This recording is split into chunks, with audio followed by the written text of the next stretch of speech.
Welcome to the Honest Health Podcast with your host, Jeffrey Burke. Honest Health brings you the brightest minds in the natural products industry, as well as athletes and entertainers. Jeff will keep you entertained and informed while educating on how to be successful on your healthy journeys. Now, here's your host, Jeffrey Burke. My name is Jeffrey Burke. I'm so glad you're here. Hey, if you're tuning in for the first time, welcome to the platform. I know a lot of you have been listening to me on the radio for a long time, but now you get the voice and the face. I'm sorry. But you know, you have to have both of them now. So remember, tell your friends, go to my webpage, drjeffreyburke.com, tap on the Honest Health logo. It'll take you to Spotify where you can have the audio at your fingertips. If you want to watch the interview, which I encourage, go to the YouTube channel. Just tap on that logo as well, and you can actually watch the interview there. You're going to love today. Longtime friend, many-time guest on my radio show, Nancy Angelini, is here with me today. Hey, Nancy. Hey, Jeffrey. Great to be here. I'm so glad to have you here. You look fantastic. How come you're not getting older like the rest of us? I mean, come on. Oh, I am. So, hey, if you have never had the pleasure to listen to Nancy, I'm going to give you a little background, and we're going to get into it today. We're going to be talking about our guts. And I think it's really important because the amount of people out there today suffering with gut problems, hopefully you'll walk away today with some information, and then you can share the podcast with friends of yours that you know may be having these issues as well. For more than 30 years, Nancy has been an active and successful licensed practitioner in the state of Massachusetts. She spent many years earning advanced degrees and completing extensive training in multiple degrees and multiple forms of the arts and sciences of natural healing, including hospital rounds in clinical herbalism at Shanghai University of Traditional Chinese Medicine in Shanghai, People's Republic of China back in 2016. And an offshoot of her love for herbs and natural remedies, she became involved in the natural foods industry in 2000 as a well-respected educator on topics of safe uses of herbs, nutritional supplementation, healthy diet, and lifestyle. She's been involved in the education and substantiation of herbs and supplementation throughout her contacts with research laboratories, working to validate the efficacy of herbs for safe use, and having performed over 1,500 natural health and healing lectures in both the U.S. and abroad. Nancy never fails to inspire and engage audiences. She shares openly and expertly, having developed different platforms of learning for leaders in the natural products industry, published articles on natural health in prestigious journals and newsletters, and from her own clinical experience. Nancy brings this wealth of experience to her clients at Water Edge Wellness. And over the last 30 years, Nancy has been an avid student and an advocate of herbal remedies and therapeutics, learning from many of the teachers and practitioners of this amazing art. Boy, I'm tired. That's a lot. You've been busy. Jeffrey, I think you did a better job describing my career than I ever would have. Thank you. You know, you and I have a history together. We've done shows, we've talked about things over the years, and I personally feel that over the last maybe 10 to 15 years, you know, there's a lot of present issues that a lot of people are talking about their health and well-being. And I think one of the issues that kind of is a connecting point for many people is their gut health or their lack of gut health. What do you think? Exactly. Yeah, it's really astonishing. In my practice, I think 75% of the people come in, their main issue is, they have long-term issues with their gut. Usually, I think the largest issue that's often shared is uncomfortable bloating and gas and inability to be comfortable when they eat a meal.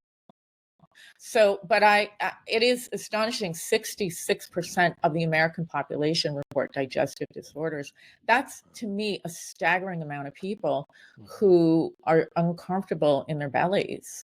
And 40% of those people stopped routine activities because their digestive upsets impacted their personal lives. I find that really sad. So, to me, sort of switching from, being in the educational field and then coming back to full-time clinical practice, it seems like a simple issue, right? My belly hurts me, can you help? But it really isn't, because a lot of holistic health practitioners and colleagues of mine, this is not their favorite place to start or end, because it can take a long time to revitalize the microbiome in the gut. I think the most common complaints people talk about are IBS. Chronic constipation is unbelievable. These people, I had a woman come in last week. She's a brand new client.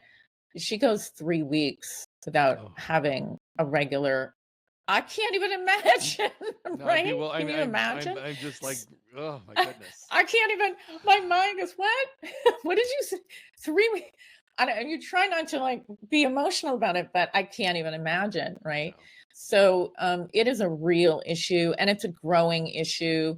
And part of it, I think, Jeffrey, part of it is the lack of fiber in our diet, but there's a huge relationship between our microbiome, which, if you don't know what that word is, it just means the sum of all the microbes that live in your body, and that relationship between how the microbiome acts on fibers. But I think that that's a huge issue. I just think we're woefully, and I mean woefully, low in fiber intake in our culture. What do you think? I mean, you're around and about. Yeah. I agree 100%. And, I just, sometimes I'll ask even people that I know, I'm like, when was the last time you had something green? And this, I said, your whole diet is like brown. It's like bread and potatoes and rice. I said, where are the greens? Are you hiding them? Right. Are you eating them like, at all? Oh, but I ate a bran muffin. No, that's brown, right?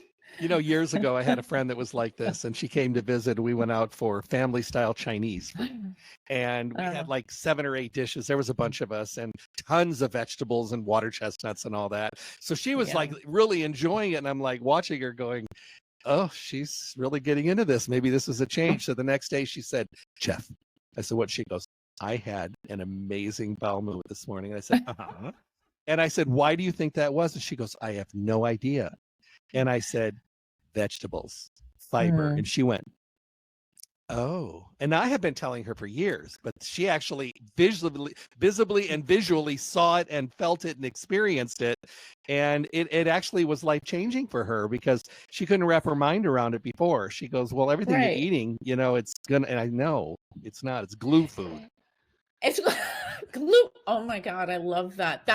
Can I borrow that? Absolutely. Glue food. Yeah. Glue food. It's so true.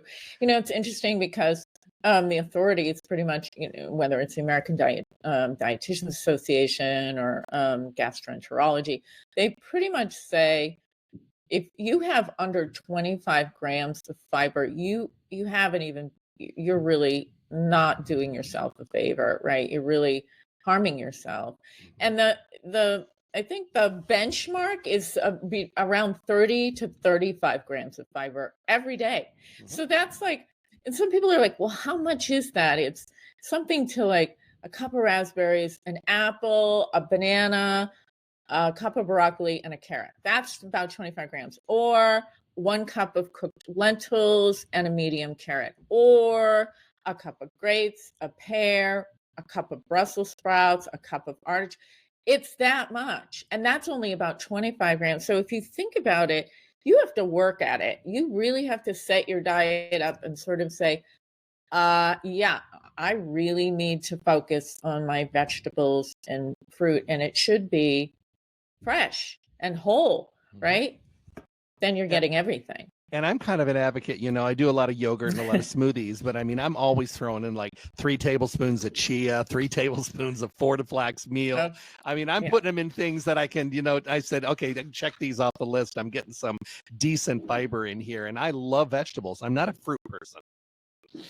I can do it. If it's cut out, if it's cut up and put in front of me and they hand me a fork, I can probably do it. But the actual biting and chewing and no, I would rather have a bowl of Brussels sprouts than a bowl of raspberries.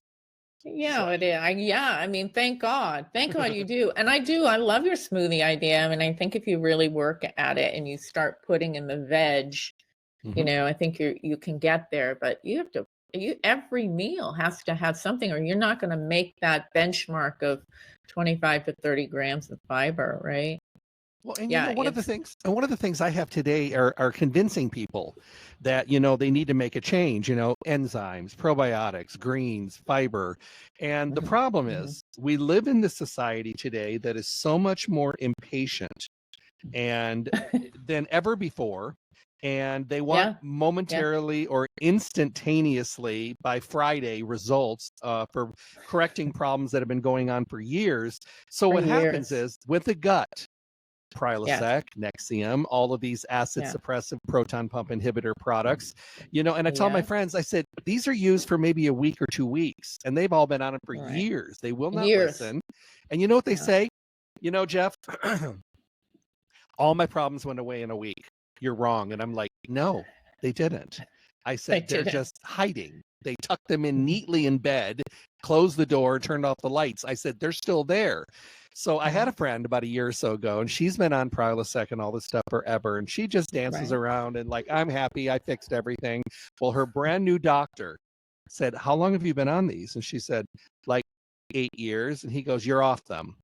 So he took their off it completely. Well, within 5 days, Wow. she was a mess, 10 times worse than she was 8 years ago. So she Yeah. called me up. She goes, I don't know what to do. And I said, well, I don't know. Maybe listen to the suggestions I gave you 8 years ago. Enzymes, probiotics, let's change the diet, walking, Absolutely. drinking water. Remember water? And so it took about 3 weeks, And and all of a not sudden, fuzzy water, no, right? but everything Like just changed. She felt right. fantastic. And she's like, Yeah. Oh, that's a real thing. and I just said, it's okay. I said, you had to do your thing.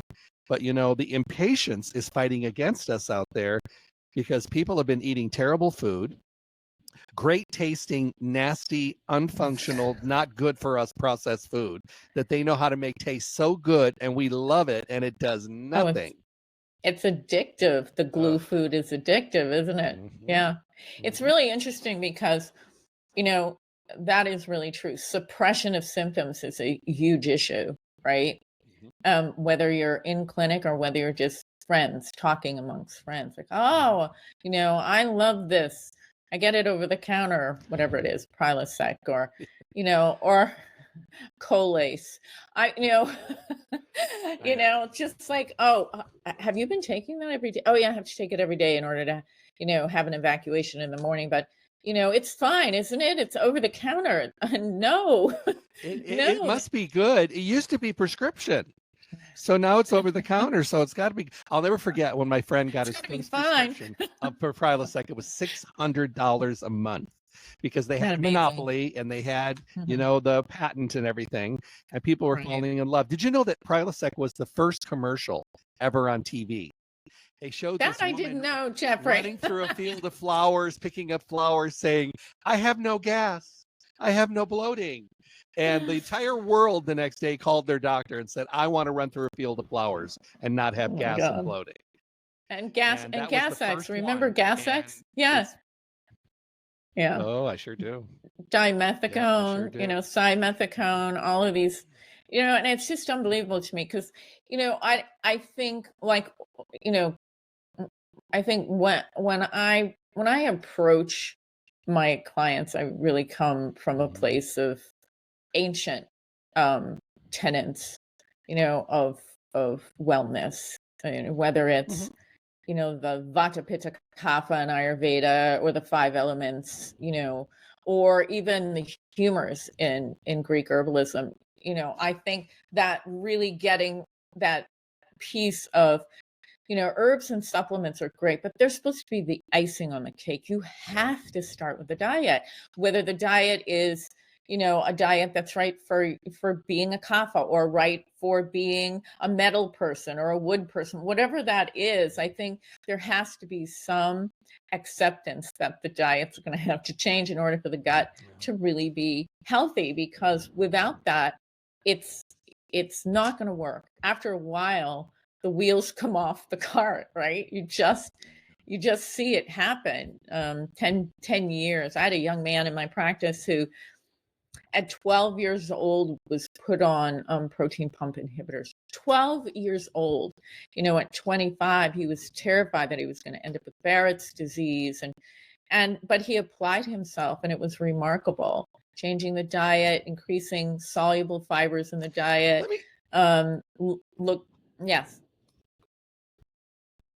Looking at probiotics and different kinds of influences to his microbiome, and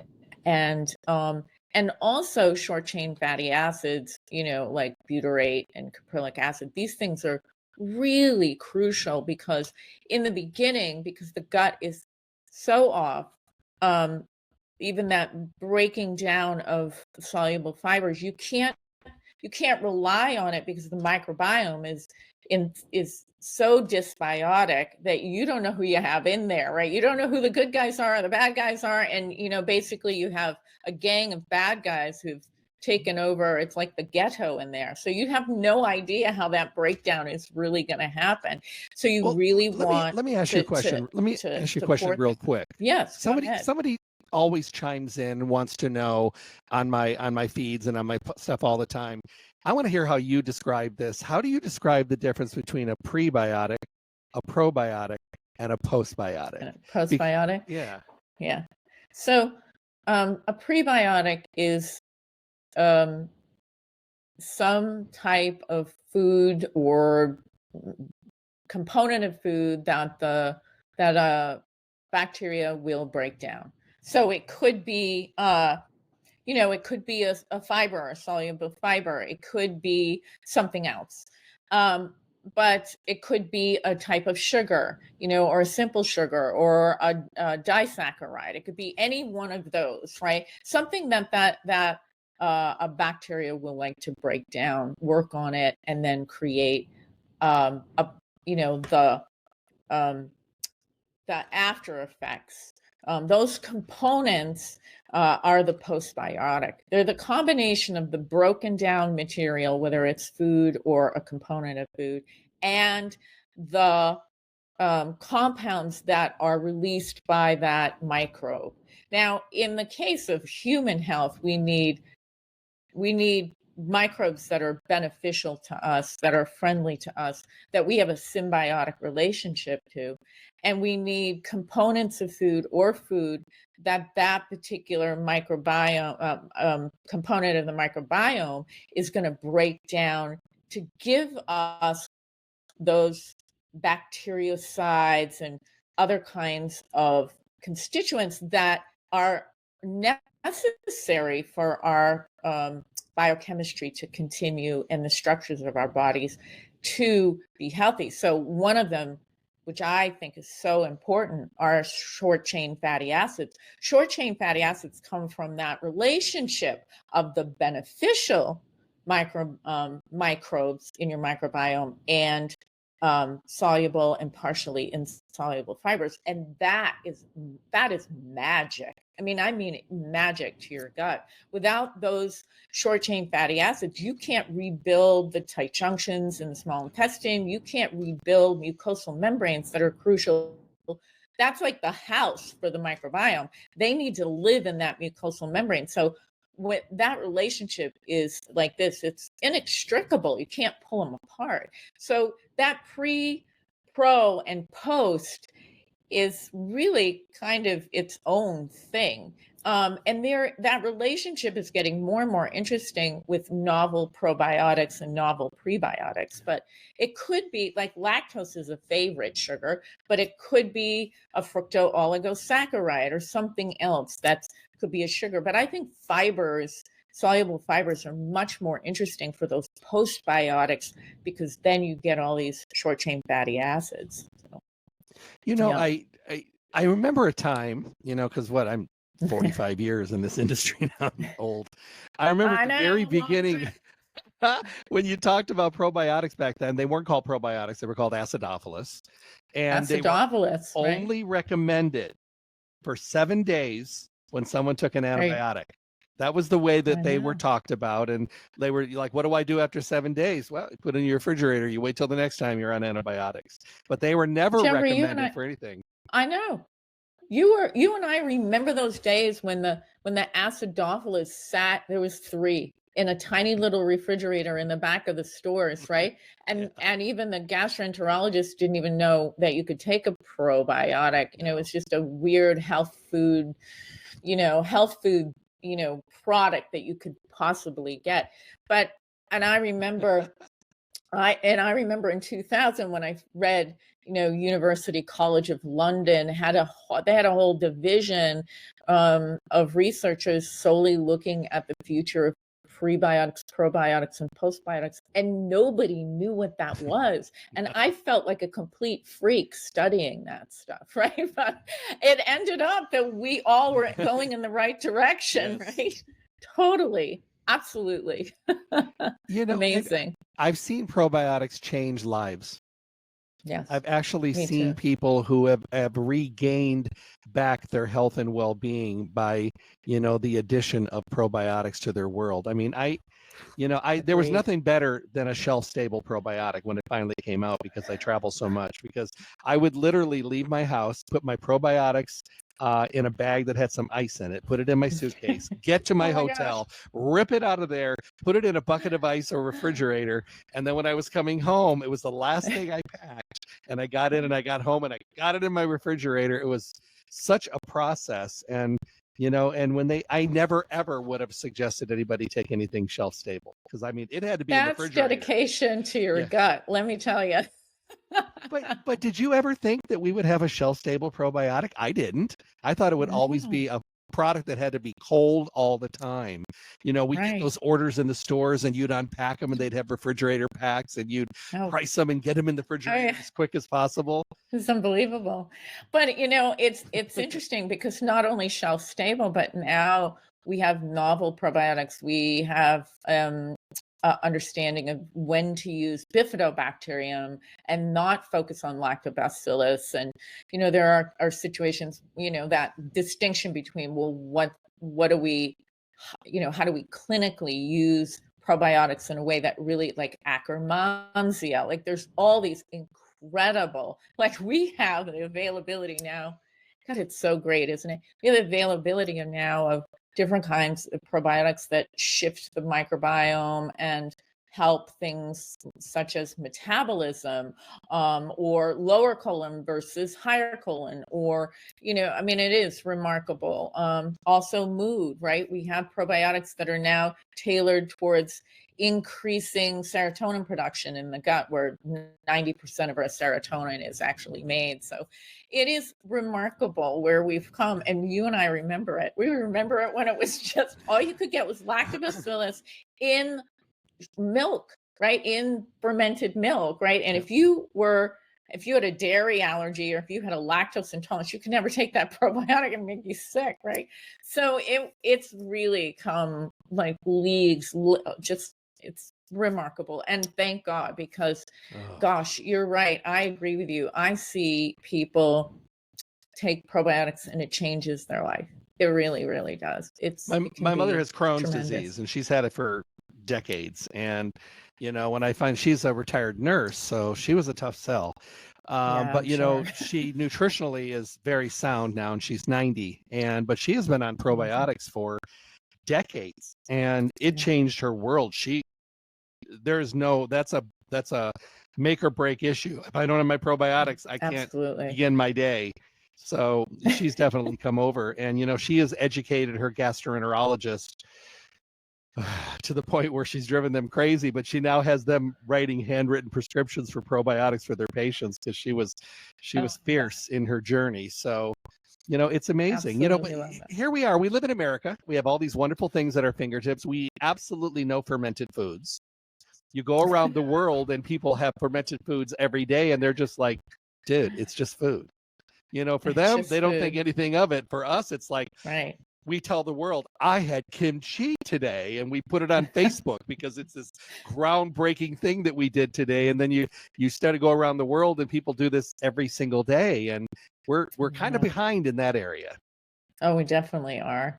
absolutely very behind in that. We don't really, it's not part of our culture, right? Mm-mm. I mean, we talk about glue food, big piece of steak and a mound of mashed potatoes, you know, and you're lucky if you get a green bean stuck in there, right? Yeah, who put That's that our, there? Get out of there. I don't know, right? And they don't really eat it, and it's, I'm always astonished, so I think, um, this is actually good when we do cultural appropriation of other cultures' foods, because we need that. We're, our American diet is hugely problematic. Cold cereal in the morning with a trough of milk, and I don't know, a sandwich for lunch, and then God knows what for dinner. So, and I wasn't brought up that way. My family, my father was a gentleman farmer. His PhD was in analytical chemistry and food science, and agricultural engineering. And Wow. so the farm that he grew up was the place that we grew up on, eating food from the land. And so, so boxed, macaroni and cheese was something I didn't even know existed until, I don't know, I think I was, 10 or 12, and I didn't know what it was. It was orange food. It didn't look normal. But, I don't know. I said, I didn't eat it. I didn't know what it was. And someone said, Nancy, that's pasta. I said, no, it isn't, because my nonna used to hand make her egg pasta by hand and had I don't know. I didn't know. But anyway, it's amazing to us. We need that cultural sharing of food, because we're sorely lacking, I think, in things like fermented foods. True. But also just fresh, right? Fresh, grow your own food, grow your lettuces. You can do that now My in your grandmother kitchen. was You don't even have. my grandma was very nutritionally oriented. She used to pick dandelions and tea. And I kid, I was talking to someone the other day. We had this conversation. My grandmother had a big, gigantic soup pot on her stove for 30 years that I knew. Right. And she just kept adding onions and chicken and making this bone broth that she was making. When you went to Always. Nana's house, you got a cup of this. That's how she greeted you. And it was an insult if you good. didn't drink it. And I swear to God, it was the same pot. She just kept adding chickens and onion and spices to it, and just And water celery. and just continual. It was like an ongoing 30-year pot. So today, I do all the things that she did. She used to, the five of us would go to her house in the summer, and if you wanted to go outside, you had to do cod liver oil and castor oil. Oh, so she would line up these little shot glasses and put a little bit in each with a lemon wedge. And she would say, okay, come take your medicine. And all the kids would drink it, get a lemon wedge. She'd kiss them on the forehead. They'd go outside. And there was Jeff sitting on the couch going, mm-mm. And I didn't want to do it. And she goes, it's okay, I ate. So she would wait, and she would just sit there with her hands. Like an hour later, of course, I gave in because I wanted to go outside. And I say, you win. And she would always say, yes, I know. So she always look at you now, Jeffrey. But I still take cod liver oil. I still do bone broth. I still, I've done castor oil throughout the years, a couple times a year. I love bone broth. I love miso soup. I mean, I love all this weird stuff. Me too. And to me, I just think it's normal. Yeah, I do too. I think it is normal, but it should be. What's normal today? It should be. And hopefully people will try it. And even if they don't like it, they'll, your palate will change. I always tell people, look, you might not like it today, but wait a week or two and your palate shifts. It is really remarkable, right? Oh, I don't like that. Well, you will. You will like it. Your body will tell you this is good for you, and you'll start to feel better. And then you'll actually desire that thing because the palate will change. You have to train your palate. Well, it's just like training your mind. You have to train your palate. So it's worth training it because these foods are life-giving, absolutely life-giving. Very true. Early in our career, we probably focused. I mean, when I first started, I don't think I ever talked to anybody under 65 about calcium. It was what we knew. You got really old, your bones got brittle. We never talked to younger people about gastric problems. We never talked about hormonal problems. People had upset stomachs. They were old.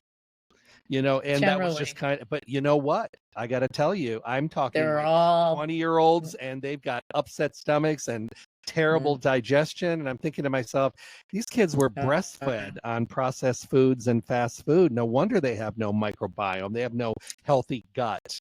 And they still continue to eat. Well, they may these not foods. have been breastfed either. Very true. Right? Yeah. Yeah. I have young women and men in my practice. I have often parents have such good results that they say, will you see my kids? So it's family practice in most cases, because their kids are, overweight, aren't pooping, have horrible pains, just digestive wise.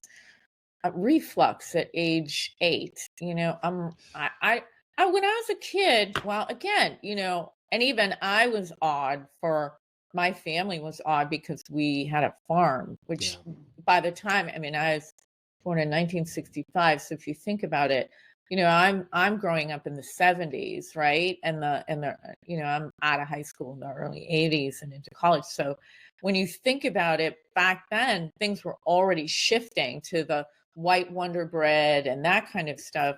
So even I was a little odd, but you just didn't see the digestive issues in the young people when we were young. Now everybody has them. Yep. Like 60% of our population of all ages is suffering with GI issues, whether it's just gas, or bloating. Bloating is so uncomfortable, but a lot of people will say, I eat and then I don't feel well. Aren't you supposed to feel good when you eat? Yeah, you should get energy and you should feel great after you eat. But most people feel sick and they're fatigued. And that's, first of all, that's sad because there's nothing more wonderful than eating. I love it. It's I'm a foodie. It's like I am too. I adore food. It's like, don't take my food from me, right? No. But it's it's torture to watch. And again, they didn't know because their parents didn't know because, it wasn't part of our culture. Our culture got influenced by TV and like you started off by saying, how addictive these foods are because they're meant to be addictive, right? Course. They're meant to be, people just crave going to whatever fast food place they go to. Funny story. I've told this so many times, but I have friends and they're identical twins. This is years ago. And they used to come in my store and they took a lot of vitamins, but they both had terrible habits, smokers and everything. And they were both very, very overweight. One of them was an artist and she got a allotment to go to Greece, to live in Greece for a year and study art and live in this beautiful villa at no cost. Wow.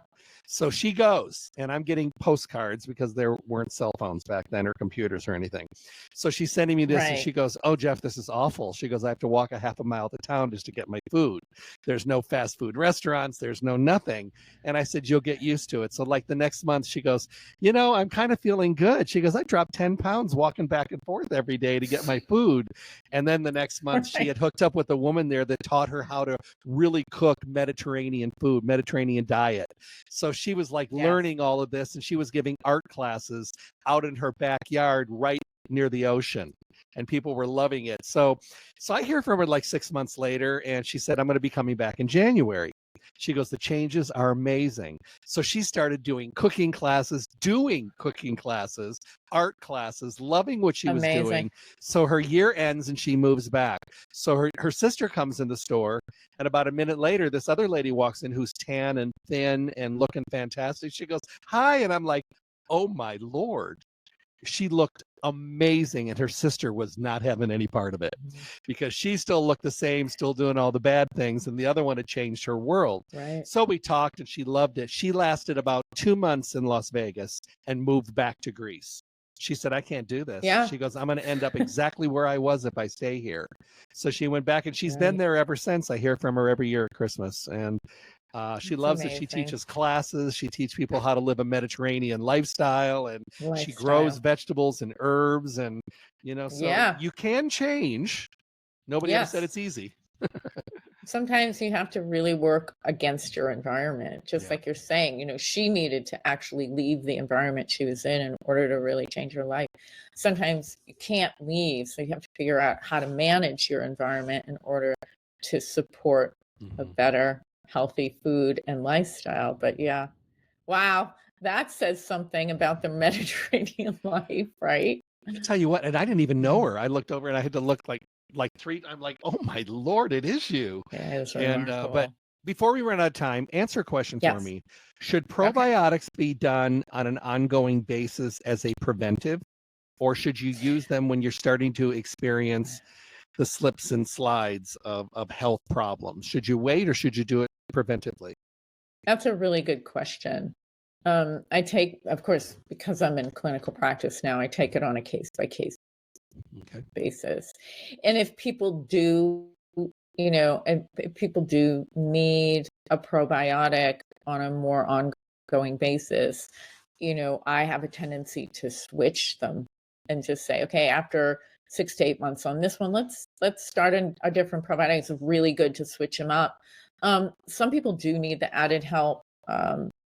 No matter what they've tried, their environment, sometimes just chlorinated water can really, I know that sounds awful, but that can challenge your microbiome and you just can't keep the colonies up. So sometimes that little extra influx of additional probiotic as a supplement is tremendous. Some of my colleagues do believe that just like a vitamin and mineral, now we really do need a daily influx of beneficial bacteria. I think you can, like with anything, there's that there's the Goldilocks and the three bears, right? Getting it just right can be really tricky, right? It can be too much, too little. We want it just right. So, but I think for the most part, because of our culture and because of the challenges in our culture, in our food, things like glyphosates and high fructose corn syrup, and even if those aren't in your diet, what's in your water, what's in your air, all those things can challenge a microbiome. And so a capsule of several billion cells doesn't, it's like a drop in the ocean of a microbiome, but it can be helpful. So depending upon what's going on with your body and depending upon what kind of probiotic you're using, my answer does vary. But for the most part, I would say yes. And to your point, I shake mine up too. I rotate. Yeah. And it's I try really different good to things. do that. Yeah. And to me, I'm not going to stop using them because I know that, right. I am, kind helps. of aimed at digestive problems and stuff that I've been able to correct with both diet and stress management and enzymes and probiotics. So I'm not going to stop, but I am going to give it a different viewpoint, every 3 to 6 months. Yeah.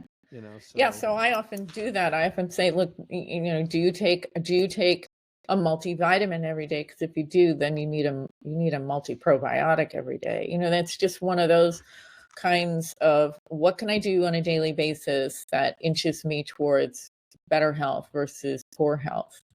And there are a handful of things you can do outside of your lifestyle. Like you said, walking, fresh air, sunshine, good night's sleep, whatever. If walking's your exercise, get out there and walk, right? Healthy mind, keeping your mind bright and content and focused, right?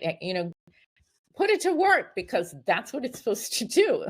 Your brain's supposed to do something and, get it working. All of those things, such a huge effect on our gut and our gut health. But ultimately, I think healthy fiber, the amount of fiber, soluble fiber, more comfortable for most people than insoluble fiber, although inch yourself more towards a percentage of that being insoluble fiber. But if you already have an underlying condition, be careful with insoluble fibers. You'll be uncomfortable. Probiotics and prebiotics are crucial. And just like you said, the things like miso and bone broth, those are brilliant they're brilliant and they really do make a difference. Yeah. This has been so much fun. You have no idea Oh, how it's Jeffrey, so nice to I connect with you agree. again. Will you I come back agree. and see us again? 100%. Do me a I'd love favor. to. Leave Yes. everybody with a thought of the day. It could be on anything you want, but I always like to have my guests leave everybody with a thought from them. That's great. So lately, my thoughts are about training your mind. Oh. Our minds are like wild horses, and it's up to us to gently put a bridle on them and guide them. So this them meaning all the parts of your brain. So mindfulness is something you practice every day, and it's an incredible tool. So as you go into this winter and the season where there's not as much light, bring the light by training your mind. Oh, I'm stealing that. You steal from me, I'll steal from you. Okay. I love it. Thank you, everybody, for being here today. My wonderful guest, Nancy Angelini, here today talking about gut health. And, a lot of things we talked about today. But if you have friends that are dealing with things like this, have them come by and tune in. This is all honest, wonderful, useful information.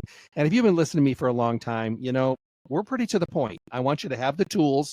What you do with the tools is up to you, but have the tools and know that they're there for you. Remember to go to my webpage, drjeffreyburke.com, tap on the Honest Health logo, and you'll go to Spotify, and then you can listen to the audio wherever you are on your time schedule. And if you tap on the YouTube logo, you can watch the interview. But tune in, bring your friends, bring your neighbors, bring your enemies, bring everybody. And I'm learning about all this podcast stuff. There's things you click and things you like and things you follow. Click them all. And that way you'll stay in tune with us and we'll be able to stay connected. Nancy, thank you so much for being here today. Thank you, Jeffrey. It was my pleasure. Have a wonderful day, great. everybody. God bless. Okay. Okay, we're good. Let's see where we Excellent. are in our uploading here. I'm learning about the Yeah. uploading thing. Yeah. Stay tuned for more information from the Honest Health Podcast with Jeffrey Burke. And make sure to check back often for interviews and conversations from the guests we all want to hear from. I'm John the Announcer. Thanks for listening.